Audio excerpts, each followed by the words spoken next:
तो उनकी फैमिली जो है इस फैसिलिटी को अवेल कर सकती है। जय हिंद दोस्तों। दोस्तों सीएसडी से कार इन एक्स सर्विसमैन को लागू नहीं। क्या है नियम? जी हाँ दोस्तों, एक डिफेंस पेंशनर्स हैं, उन्होंने एएफडी पोर्टल से सीएसडी के थ्रू एक 4 व्हीलर कार के लिए अप्लाई किया। इवन कि उन्होंने उसकी पेमेंट भी कर दी, भुगतान भी कर दिया, लेकिन बाद में उनकी डिमांड रिजेक्ट हो गई और जवाब दिया गया कि आपको सीएसडी से कार ऑथराइज नहीं है। तो दोस्तों आज की वीडियो में मैं आपको बताऊंगा कि ऐसा क्यों हुआ, ऐसे कौन से डिफेंस पेंशनर्स हैं जिनको सीएसडी की फैसिलिटी तो ऑथराइज है लेकिन वह सीएसडी के थ्रू कार परचेज नहीं खरीद सकते।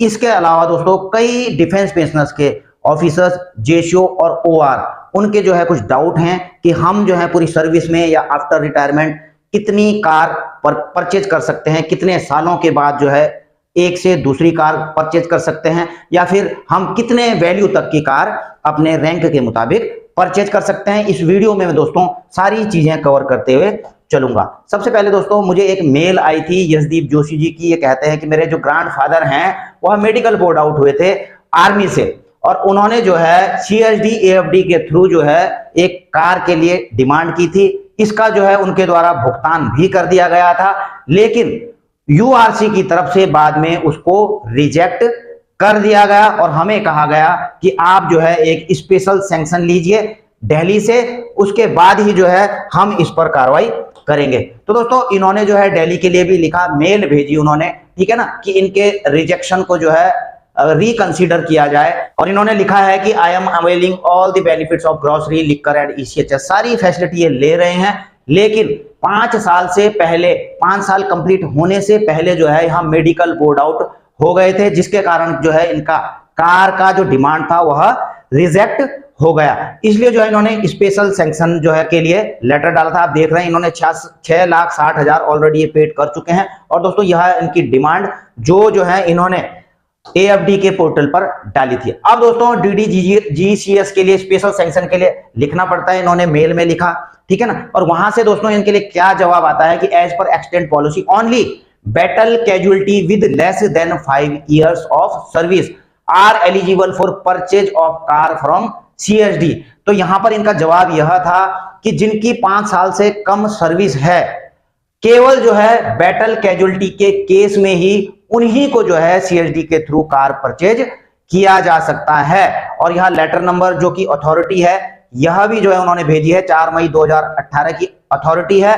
और इन्होंने जो है इनकी एप्लीकेशन में क्या पाया कि it is observed from the application that you have rendered less than 5 years of service and was not battle casualty. आपकी सर्विस जो है 5 साल से कम है और आप बैटल कैजुअलिटी नहीं है। हालांकि दोस्तों ये इनवैलिड आउट हुए थे, मेडिकल बोर्ड आउट हुए थे, इनके पैर में जो है चोट लग गई थी, लेकिन जो है बैटल कैजुअलिटी ये नहीं है। और जो इस लेटर के हिसाब से जो कि यहां पर बताया गया है, जो अथॉरिटी है 4 मई 2018 की, इसके हिसाब से जो है केवल जो है जिनकी 5 साल से कम सर्विस है और बैटल कैजुअलिटी है, उन्हीं को ही कार के लिए वो अप्लाई कर सकते हैं। और दोस्तों इसके लिए जो है लेनी पड़ती है स्पेशल सैंक्शन डीडीजीसीएस से, जिसके लिए कि इन्होंने जो है आप देख रहे हैं मेल किया था। तो ये पूछते हैं कि क्या मैं इनसे स्पेशल सैंक्शन ले सकता हूं। हालांकि दोस्तों इन्होंने यहां पर क्लियर कर ही दिया है कि बैटल कैजुअलिटी के लिए ही है, लेकिन इन रिटर्न जो है ये एक एप्लीकेशन भेज सकते हैं अगर ये चाहें। हालांकि इस चीज को क्लियर कर दिया गया, फिर भी अगर ये चाहें तो डीडीजीसीएस यानी कि deputy director general canteen services के लिए यह स्पेशल सैंक्शन के लिए वहां पर लेटर भेज सकते हैं। बाकी तो वहां से सैंक्शन मिलना न मिलना तो अलग बात है, वो जो है रूल के अनुसार ही जो है सैंक्शन देंगे, ठीक है। अब दोस्तों एक सूबेदार मेजर साहब का एक मैसेज भी आया था मुझको कमेंट की, वो ऑनरी लेफ्टिनेंट हैं, तो किस पे लेवल के ऑफिसर होते हैं और क्या हर 8 साल में के गैप में वो सीएसडी से कार खरीद सकते हैं और रिटायरमेंट के बाद भी, ठीक है। तो इस प्रकार की वो कई जो है मुझसे सवाल कर रहे थे। तो अब देखिए दोस्तों मैं सीएसडी के थ्रू कुछ कार परचेज के लिए कुछ खास जानकारी आपको दे देता हूं। देखिए जो ओआरस आते हैं, ठीक है ना, सिपाही से लेकर के हवलदार तक, वो पे लेवल 3 अल्फा से लेकर 5 तक आते हैं, ठीक है। ओके, हवलदार का यानी कि होता है 5, नायक का 4 और 3। तो 3 से 5 आप इस जो है पे लेवल में रखिए। इनके लिए जो कार खरीदने का नियम है, 4 व्हीलर परचेज करने का सीएसडी से नियम है, थोड़ा अलग है। JCO category. ठीक है, जेसीओ कैटेगरी दोस्तों पे लेवल में आते हैं 6 से 9 तक के, तो इनके लिए भी थोड़ा सा नियम अलग हैं। और जो अधिकारी हैं दोस्तों, चाहे वो डिफेंस सिविलियंस हैं या आर्म्ड फोर्सेज के हैं, आर्म्ड फोर्सेज के दोस्तों पे लेवल 10 से 18 और डिफेंस सिविलियन 11 से 18। और जो फैमिलीज हैं दोस्तों, जो फैमिली पेंशनर्स हैं, वो जो है अकॉर्डिंगली, यानी कि ओआर जेसीओ ऑफिसर्स, उन्हीं के अकॉर्डिंगली जो है फैमिलीज के लिए भी लागू होता है। अब देखिए दोस्तों किसको कितना लागू है। सबसे पहले मैं आपको बता देता हूं क्वांटिटी ऑफ कार, जो ओआर है दोस्तों, यानी कि सिपाही से लेकर हवलदार तक, जो कि 3 से 5 के पे लेवल पर आते हैं, तो एक खरीद सकते हो दोस्तों ऑन सर्विस। ठीक है, और एक खरीद सकते हैं आफ्टर रिटायरमेंट, के रिटायरमेंट लेने के बाद। ठीक है ना, अगर इस चीज को भी मैं आपको थोड़ा क्लियर कर दूं कि अगर आपने सर्विस के दौरान नहीं लिया है तो ऐसा नहीं कि आप रिटायरमेंट के बाद फिर 2 ले लेंगे, नहीं, सर्विस में अगर आपने नहीं लिया है तो रिटायरमेंट में केवल एक ही ले पाएंगे। यह कई लोग मुझे पूछते रहते हैं, तो यह डाउट आपका क्लियर हो गया। और इन्हीं के अकॉर्डिंग अगर इन्होंने सर्विस के दौरान या रिटायरमेंट के दौरान कार का या 4 व्हीलर की फैसिलिटी अवेल नहीं की है, इनकी मृत्यु हो जाती है, तो उनकी फैमिली जो है इस फैसिलिटी को अवेल कर सकती है। अब देखिए दोस्तों, जो जेसीओ हैं, नायब सूबेदार से लेकर के सूबेदार मेजर तक, वो पे लेवल में आते हैं दोस्तों 6 से 9, और पूरी लाइफ में जो है 3 कार, 3 4 व्हीलर तक ये परचेज कर सकते हैं। इनके लिए कंडीशन अलग अलग है। पहली कार तो खरीद सकते हैं दोस्तों जब ये ओआर होते हैं। ठीक है, एक कार खरीद दी। दूसरी कार यहां खरीद सकते हैं, सर्विस के दौरान की बात कर रहा हूं, दूसरी कार खरीद सकते हैं दोस्तों जब ये प्रमोट होकर के जेसीओ बन जाते हैं, 6 से 9 के पे लेवल में आ जाते हैं। और तीसरी कार दोस्तों ये खरीद सकते हैं आफ्टर रिटायरमेंट, रिटायरमेंट के बाद में। तो टोटल जो है इस प्रकार से, इस कंडीशन से जो है 3 कार वो खरीद सकते हैं।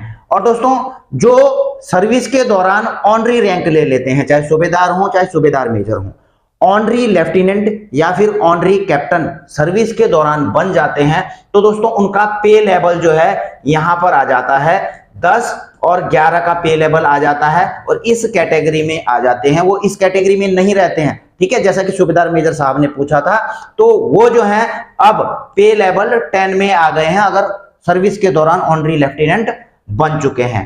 ठीक है, अब देखिए यहां पर जो आर्म्ड फोर्सेज के ऑफिसर्स और उनके फैमिली पेंशनर्स वो आते हैं पे लेवल 10 से 18 तक, और उनके लिए जो कार 4 व्हीलर खरीदने की जो लिमिट है दोस्तों, कोई भी लिमिट नहीं है। ये जो है एक निश्चित समय के गैप में कितनी भी, कोई लिमिट नहीं है कि कितनी कार खरीद सकते हैं। उसी प्रकार से दोस्तों जो डिफेंस सिविलियन होते हैं वो भी जो पे लेवल 11 से 18 में आते हैं, तो इनके लिए भी कोई लिमिट नहीं है, ये भी कार खरीद सकते हैं दोस्तों। और जो फैमिली पेंशनर हैं दोस्तों, वो जो है इन्हीं के अकॉर्डिंग जो है कार या 4 व्हीलर जो है खरीद सकते हैं। अब देखिए दोस्तों सर्विस एलिजिबिलिटी क्या है दोस्तों, 5 साल कंप्लीट होनी चाहिए, यानी कि जब सर्विस 5 साल हो जाती है उसके बाद जो है कार खरीद सकते हैं। लेकिन अगर कोई 5 साल से पहले रिटायर हो जाता है, इनवैलिड आउट हो जाता है किसी कंडीशन में जो है, तो उनको जो है कार खरीदने के लिए स्पेशल सैंक्शन लेनी पड़ती है DDGCS से। और आपको बता ही दिया है थोड़ी देर पहले कि किसको, जो 5 साल से पहले आए हैं उनमें से जो है किसको ऑथराइज है और किसको नहीं है। ठीक है, अब देखें दोस्तों जो इसकी प्राइस रेंज है, ठीक है, 3 से 5 के पे लेवल में आते हैं सिपाही से हवलदार तक के, ठीक है, वो 8 लाख तक की कार खरीद सकते हैं। और दोस्तों ये बेस प्राइस है, ठीक है, ये बेस प्राइस है 8 लाख रुपए। दूसरा दोस्तों जो जेसीओ में आते हैं 6 से 9 के पे लेवल में आते हैं, वो 10 लाख तक की जो है 4 व्हीलर खरीद सकते हैं। जो अधिकारी होते हैं दोस्तों, जो अधिकारी होते हैं या फिर उनके फैमिली पेंशनर्स होते हैं, वो 20 लाख तक की कार खरीद सकते हैं। इसी प्रकार से डिफेंस सिविलियन, डिफेंस सिविलियन को दोस्तों जो पे लेवल 11 से नीचे के हैं, जिस प्रकार की आर्म्ड फोर्सेज में मिलता है, तो डिफेंस सिविलियन को दोस्तों कार ऑथराइज नहीं होती है। केवल जो है जो उनके अधिकारी होते हैं 11 से 18 तक पे लेवल के, उन्हीं को जो है 4 व्हीलर परचेज करना CSD के थ्रू ऑथराइज है। और दोस्तों एक महत्वपूर्ण चीज है पीरियोडिसिटी। जी हाँ दोस्तों, कब कब ले सकते हैं, एक कार से दूसरी कार के बीच में कितना गैप होता है। सबसे पहली बात तो दोस्तों 5 साल सर्विस होनी चाहिए OR के लिए, ठीक है ना। उसके बाद लेकिन जो ये 5 साल वाला क्राइटेरिया है दोस्तों, ये अधिकारियों के लिए लागू नहीं है, ठीक है ना। ये यहां पर मैं बात कर रहा हूं OR की। 5 साल वाली।